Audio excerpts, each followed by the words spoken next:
Hello everyone दोस्तों, कैसे आप सभी लोग। द पॉलिटिकल मास्टर में आप सभी का स्वागत है।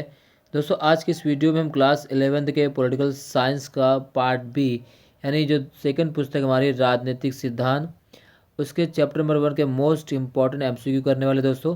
तो प्लीज़ इस वीडियो को एंड तक देखिएगा। जैसे आप सभी को पता है कि पॉलिटिकल साइंस का जो पेपर वो 1 दिसंबर को क्लास 11th का, तो उसके लिए दोस्तों ये वीडियो बहुत ही महत्वपूर्ण होने वाली है। और इस चैप्टर से आप सभी को पता है कि 7 नंबर के प्रश्न आने वाले हैं। और ये दोस्तों जो वीडियो है 7 नंबर पूरा आपको कवर कर देगी, तो प्लीज़ इस वीडियो को एंड तक देखिएगा।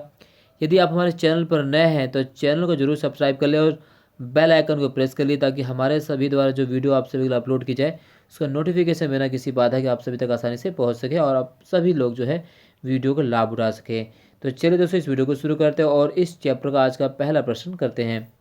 सबसे पहला प्रश्न है दोस्तों, क्वेश्चन नंबर 1, थ्योरी शब्द की उत्पत्ति थ्योरिया शब्द से हुई है। ये शब्द किस भाषा का है? जी हाँ, थ्योरी शब्द की उत्पत्ति जो है थ्योरिया शब्द से हुई है। और थ्योरिया जो शब्द है ये किस भाषा का शब्द है? ए फ्रेंच भाषा, बी संस्कृत भाषा, सी लैटिन भाषा और डी यूनानी भाषा। तो दोस्तों जो थ्योरिया शब्द है वो जो शब्द है वो है यूनानी भाषा। जी हाँ, यूनानी भाषा से लिया गया है थ्योरिया शब्द। तो इसका जो सही उत्तर है वो है डी। चलिए क्वेश्चन नंबर 2, निम्नलिखित विद्वानों में से किसको प्रथम राजनीतिक वैज्ञानिक माना जाता है? जी हाँ, प्रथम राजनीतिक वैज्ञानिक इनमें से किसे माना जाता है? ए प्लेटो, बी अरस्तु, सी हॉब्स, डी कार्ल मार्क्स। तो निम्नलिखित विद्वानों में से जिसे प्रथम राजनीतिक वैज्ञानिक माना जाता है वह है दोस्तों बी अरस्तु। चलिए अगला क्वेश्चन, प्रश्न नंबर 3, निम्नलिखित में से किस विद्वान ने राजनीतिक सिद्धांत को आदर्श उन्मुख बनाने का जो है वो प्रदान किया? जी हाँ, उन्मुख बनाने का प्रदान किया है। इस तरह आप सब कह सकते हैं कि सिद्धांत को आदर्श उन्मुख बनाने का प्रयत्न किया है। तो ए अरस्तु, बी जे.एस. मिल, सी लियो स्ट्रॉस, डी मैकियावली। तो जिस विद्वान ने राजनीतिक सिद्धांत को आदर्श उन्मुख बनाने का प्रयत्न किया है वो है दोस्तों लियो स्ट्रॉस। जी हाँ, लियो स्ट्रॉस। जी है, माफ़ कीजिएगा थोड़ा सा टाइपिंग में जो है थोड़ा सी गलती है, वो है लियो स्ट्रॉस। इसका जो सही उत्तर है सी। चलिए अगला प्रश्न करते हैं, प्रश्न नंबर 4, निम्नलिखित में से कौन सा विद्वान व्यवहारवाद का समर्थक रहा है? A Mahatma Gandhi, B TH. Green, C Laski, D Charles A Merriam. तो व्यवहारवाद का जो समर्थक रहा है दोस्तों वो है डी चार्ल्स ई मैरियम। चलिए अगला प्रश्न, प्रश्न नंबर 5, व्यवहारपरक राजनीतिक सिद्धांत किस शताब्दी की उपज है? ए 20वीं शताब्दी, बी 17वीं शताब्दी, सी 19वीं शताब्दी और डी है 18वीं शताब्दी। तो व्यवहारपरक राजनीतिक सिद्धांत किस शताब्दी की उपज है? तो इसका जो सही उत्तर है वह दोस्तों ए 20वीं शताब्दी। प्रश्न नंबर 6, मार्क्सवादी राजनीतिक सिद्धांत से किसका संबंध है?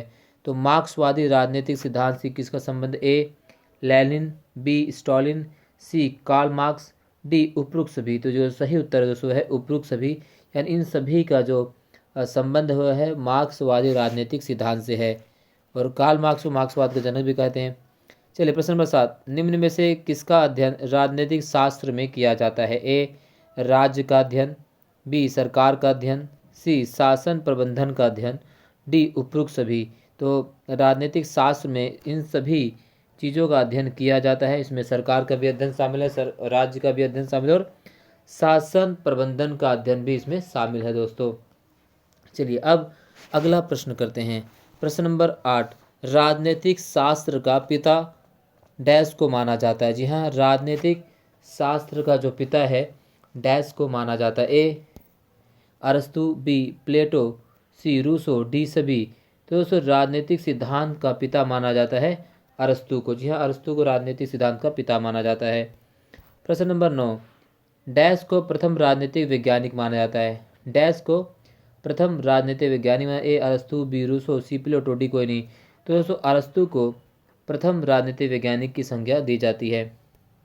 चलिए प्रश्न नंबर 10, रिपब्लिक पुस्तक के लेखक डैश हैं? जी हाँ, रिपब्लिक पुस्तक के लेखक डैश हैं। तो रिपब्लिक जो पुस्तक है दोस्तों उसके लेखक की अगर हम बात करें, ए प्लेटो, बी अरस्तु, सी रूसो, डी मैकियावली। तो रिपब्लिक पुस्तक के लेखक है प्लेटो। जी हाँ, रिपब्लिक पुस्तक के लेखक जो हैं वो हैं दोस्तों प्लेटो। इसी तरह दोस्तों आपसे पॉलिटिक्स पुस्तक के लेखक के भी पास पूछ सकता है, पॉलिटिक्स, जी हाँ पॉलिटिक्स, ठीक है। तो अगर हम पॉलिटिक्स पुस्तक के लेखक की बात करें तो वो है दोस्तों आपका अरस्तू। रिपब्लिक प्लेटो है और पॉलिटिक्स का अरस्तू है। प्रश्न नंबर 11, राजनीतिक शास्त्र में राज और डैश का अध्ययन किया जाता है। तो राजनीतिक शास्त्र में डैश और का अध्ययन किया जाता है, ये समाज का, बी सरकार का, डी सी देश का, डी जिले का। तो राजनीतिक शास्त्र में राज्य और सरकार का अध्ययन किया जाता है दोस्तों, 20 का सही उत्तर है। प्रश्न नंबर 12, राजनीतिक सिद्धांत को कितने भागों में बांटा जाता है। ए 4, बी 2, सी 3, डी 5। तो दोस्तों अगर हम राजनीतिक सिद्धांत की बात करें तो राजनीतिक सिद्धांत को जो बांटा जाता है वो 2 भागों में बांटा जाता है। जी हाँ, राजनीतिक सिद्धांत को 2 भागों में बांटा जाता है। तो पहले की अगर हम बात करें दोस्तों वह है परंपरागत राजनीतिक सिद्धांत। क्या है, तो उसका सही उत्तर दोगा अगर दो क्या है, पहला है दोस्तों परंपरागत, जी हाँ परंपरागत राजनीतिक सिद्धांत, और दूसरा है दोस्तों आधुनिक राजनीतिक सिद्धांत। क्या है दूसरा, आधुनिक राजनीतिक सिद्धांत। इस तरह राजनीति को 2 सिद्धांतों में बांटा जाता है। तो इसके अलावा दोस्तों जो है आपसे भी प्रश्न पूछा जा सकता है कि राजनीतिक सिद्धांत के जो हैं 2 परंपरागत विद्वानों के नाम लिखो। अगर हम परंपरागत राजनीतिक सिद्धांत विद्वान, जो परंपरागत विद्वान है दोस्तों, परंपरागत विद्वान की अगर हम बात करें राजनीतिक सिद्धांत के, तो इसमें अरस्तू और प्लेटो का नाम लिया जाता है। किसका दोस्तों, अरस्तू और प्लेटो का। ये जो है परंपरागत राजनीतिक सिद्धांत के जो विचारक हैं। इसी तरह दोस्तों आपसे आधुनिक विद्वानों का नाम भी पूछा जा सकता है, आधुनिक राजनीतिक सिद्धांत के विद्वान। तो इसमें अगर हम बात करें दोस्तों आलमंड, जी हाँ आलमंड, आधुनिक की बात करें आलमंड और पावेल, आलमंड और पावेल, और दूसरे अगर हम बात करें दोस्तों वो हैं लॉसवेल। जी हाँ लॉसवेल, ये है आधुनिक राजनीतिक सिद्धांत के विद्वान हैं। क्लियर। चलिए अगला प्रश्न करते हैं दोस्तों, पॉलिटिकल थ्योरी नामक पुस्तक किसने लिखी। जी हाँ पॉलिटिकल थ्योरी नामक पुस्तक किसने लिखी है। दोस्तों अगर हम पॉलिटिकल थ्योरी नामक पुस्तक की बात करें तो पॉलिटिकल थ्योरी नामक पुस्तक किसने लिखी। ए एंड्रू हैकर, बी अरस्तू, सी रूसो और डी प्लेटो। तो पॉलिटिकल थ्योरी जो पुस्तक है दोस्तों इसके रचनाकार हैं एंड्रू हैकर। जी हाँ पॉलिटिकल थ्योरी की पुस्तक की रचना की है किसने, एंड्रू हैकर। दोस्तों अगर वीडियो आपको अच्छी लगी तो प्लीज़ इसे लाइक कर दीजिए। अगर आप हमारे चैनल पर नए हैं तो चैनल को जरूर सब्सक्राइब कर दीजिए। दोस्तों आपका एक लाइक और आपके सब्सक्राइब जो है हमें दोस्तों और ज़्यादा प्रोत्साहन देते हैं आपके लिए इसी तरह से काम करने के लिए दोस्तों। तो चलिए दोस्तों नेक्स्ट क्वेश्चन की बात करते हैं। जैसे आप सभी को बता दो तो रिपब्लिक पुस्तक की रचना किसने की थी, प्लेटो, और पॉलिटिक्स पुस्तक की रचना की थी किसने की थी, अरस्तू। ठीक इसी प्रकार से पॉलिटिकल थ्योरी पुस्तक की रचना की थी किसने, एंड्रू हैकर ने। नेक्स्ट पॉलिटिक्स पुस्तक की रचना किसने की है, तो पॉलिटिक्स पुस्तक की रचना की है दोस्तों अरस्तू ने। अभी आपको क्वेश्चन मैंने बता दिया था। चलिए अगला प्रश्न नंबर 15, राजनीतिक शास्त्र का अध्ययन राज्य के साथ आरंभ होता है तथा राज्य के साथ समाप्त होता है, यह कथन किसका है। ए गार्नर का, बी महात्मा गांधी का, सी अरस्तू का, डी में क्या लिखा। तो राजनीतिक शास्त्र का अध्ययन राज्य के साथ जो है आरंभ होता है तथा राज्य के साथ समाप्त होता है, यह कथन है दोस्तों गार्नर का। जी हाँ गार्नर का कथन है कि राजनीतिक शास्त्र का आरंभ जो है राज्य के साथ होता है और राज्य के साथ ही इसका अंत हो जाता है। चलिए क्वेश्चन नंबर दोस्तों 16, अ ग्रामर ऑफ पॉलिटिक्स पुस्तक के लेखक कौन है। अ ग्रामर ऑफ पॉलिटिक्स पुस्तक के लेखक कौन, A Laski, B Lasswell, C Robert Dahl और डी कोई भी नहीं। तो अ ग्रामर ऑफ पॉलिटिक्स पुस्तक के लेखक है दोस्तों वह है लॉस्की। लॉस्की ने अ ग्रामर ऑफ पॉलिटिक्स लिखी है दोस्तों। जहाँ लॉस्की ने अ ग्रामर ऑफ पॉलिटिक्स लिखी है। अगर दोस्तों हम लॉसवेल की बात करें तो लॉसवेल ने भी एक पुस्तक लिखी है, उसका नाम है पॉलिटिक्स। क्या नाम उसका, पॉलिटिक्स, एक सेकंड, हाँ politics who gets, politics who gets what, माफ़ कीजिए स्पेस कम है, मोबाइल से वीडियो बना रहा हूँ, कम संसाधन है। इन संसाधनों को परे करके दोस्तों आपको अच्छे से अच्छे क्वेश्चन देने की हमारी पूरी कोशिश रहती है। तो लॉसवेल की पुस्तक है who gets what when and how, when and HOW how. तो लॉसवेल पूछता है कि politics who gets what when how, ये किसकी पूछता है कि लॉसवेल की। अब एक और पुस्तक है दोस्तों जिसके बारे में बहुत ज़्यादा चर्चा की जाती है, वह है मॉडर्न पॉलिटिक्स एनालिसिस। क्या है? MODERN, मॉडर्न पॉलिटिकल, ठीक है, मॉडर्न पॉलिटिकल एनालिसिस, ठीक है, एनालिसिस। तो ये जो पुस्तक की रचना किसने की है? इस पुस्तक के रचनाकार रॉबर्ट डहेल। कौन है? रॉबर्ट डहेल, ठीक है। तो ये इनकी पुस्तक है दोस्तों। आई थिंक इस चैप्टर से संबंधित जितने इंपॉर्टेंट क्वेश्चन दोस्तों यहाँ तक मैंने आपसे पूरा क्लियर कर दिया है। चलिए नेक्स्ट क्वेश्चन करते हैं। पॉलिटिक्स शब्द की उत्पत्ति किस भाषा से हुई है? तो पॉलिटिक्स शब्द की उत्पत्ति किस भाषा? ए पोलिश, बी ग्रीक, सी लैटिन, डी यूनानी। तो अगर दोस्तों पॉलिटिक्स की भाषा की उत्पत्ति की बात करें शब्द की, तो इसकी उत्पत्ति हुई है पोलिश से। जी हाँ, पोलिश से हुई है। और इसी प्रकार से क्वेश्चन पूछा जा सकता है कि पॉलिटिकल साइंस शब्द किससे निकला? जी हाँ, पॉलिटिकल साइंस शब्द जो है, पॉलिटिकल साइंस जो शब्द है वो किससे निकला है? तो पॉलिटिकल साइंस शब्द निकला है पॉलिटिक्स से। जी किससे निकला है? पॉलिटिक्स से।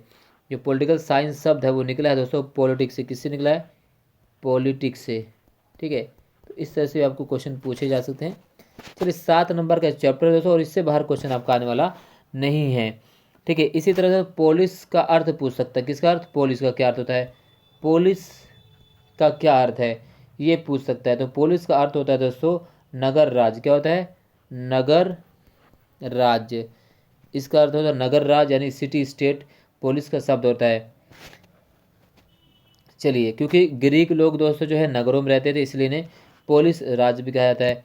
चलिए अगला क्वेश्चन है, अरस्तु द्वारा कुल कितने देश के संविधान का अध्ययन किया? किसका अध्ययन किया? कितने देश के संविधान का अध्ययन किया? 150, 158, 160, 170। तो अरस्तु द्वारा दोस्तों जो 158 देशों के संविधान का अध्ययन किया गया है, ठीक है।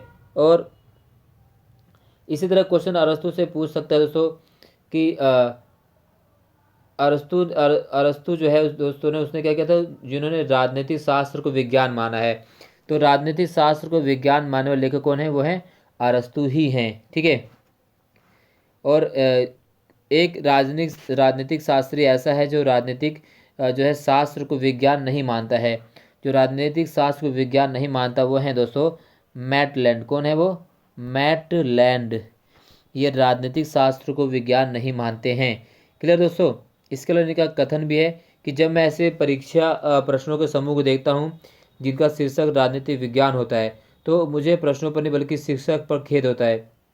ये कथन किसका है? मैटलैंड का ही ये कथन है, ठीक है दोस्तों। चलिए नेक्स्ट क्वेश्चन की बात करते हैं। गलत कथन को सही में बदलें। और गार्नर के अनुसार, ठीक है, कथन क्या है? गार्नर के अनुसार राजनीतिक शास्त्र केवल सरकार से संबंधित है। तो गार्नर के अनुसार राजनीतिक शास्त्र केवल सरकार संबंधित है। इस कथन को हमें सही करके लिखना है। तो ये कथन जो है दोस्तों किसने कहा कि राजनीतिक शास्त्र केवल सरकार से संबंधित है? ये कहा है दोस्तों लीकॉक ने। क्या किसने कहा है? गार्नर नहीं, इसको कहा है लीकॉक ने। ध्यान रखना दोस्तों, किसने कहा इसको? लीकॉक। इन्होंने कहा है कि राजनीतिक शास्त्र केवल सरकार से संबंधित है। अगला प्रश्न दोस्तों आज का आखिरी प्रश्न है, राजनीतिक सिद्धांत के क्षेत्र से संबंधित इनमें से सही कथन कौन से? ए, राजनीतिक सिद्धांत में राज्य सरकार का अध्ययन किया जाता है। बी, राजनीतिक सिद्धांत में शक्ति का अध्ययन किया जाता है। सी, राजनीतिक सिद्धांत में राजनीतिक विचारधारा का अध्ययन किया जाता है। डी, उपरोक्त सभी। तो दोस्तों राजनीतिक सिद्धांत के क्षेत्र से संबंधित सभी कथन सही हैं, बिल्कुल सत्य कथन है दोस्तों। तो दोस्तों इस चैप्टर के ये है टू मोस्ट इम्पोर्टेंट 20 क्वेश्चन। और इस चैप्टर से दोस्तों इससे बाहर आपको प्रश्न देखने को नहीं मिलेंगे। दोस्तों अगर आपको वीडियो पसंद आए तो प्लीज़ लाइक कर दीजिए। चैनल पर नए हैं तो चैनल को जरूर सब्सक्राइब कर दीजिएगा और बेल आइकन को प्रेस कर दीजिए दोस्तों। और इस वीडियो को ज़्यादा से ज़्यादा शेयर करें ताकि यह वीडियो दोस्तों अधिकतर विद्यार्थियों के पास पहुँच सके और सभी विद्यार्थी इस वीडियो को लाभ उठा सके। बहुत बहुत धन्यवाद दोस्तों वीडियो देखने के लिए। जय हिंद, धन्यवाद।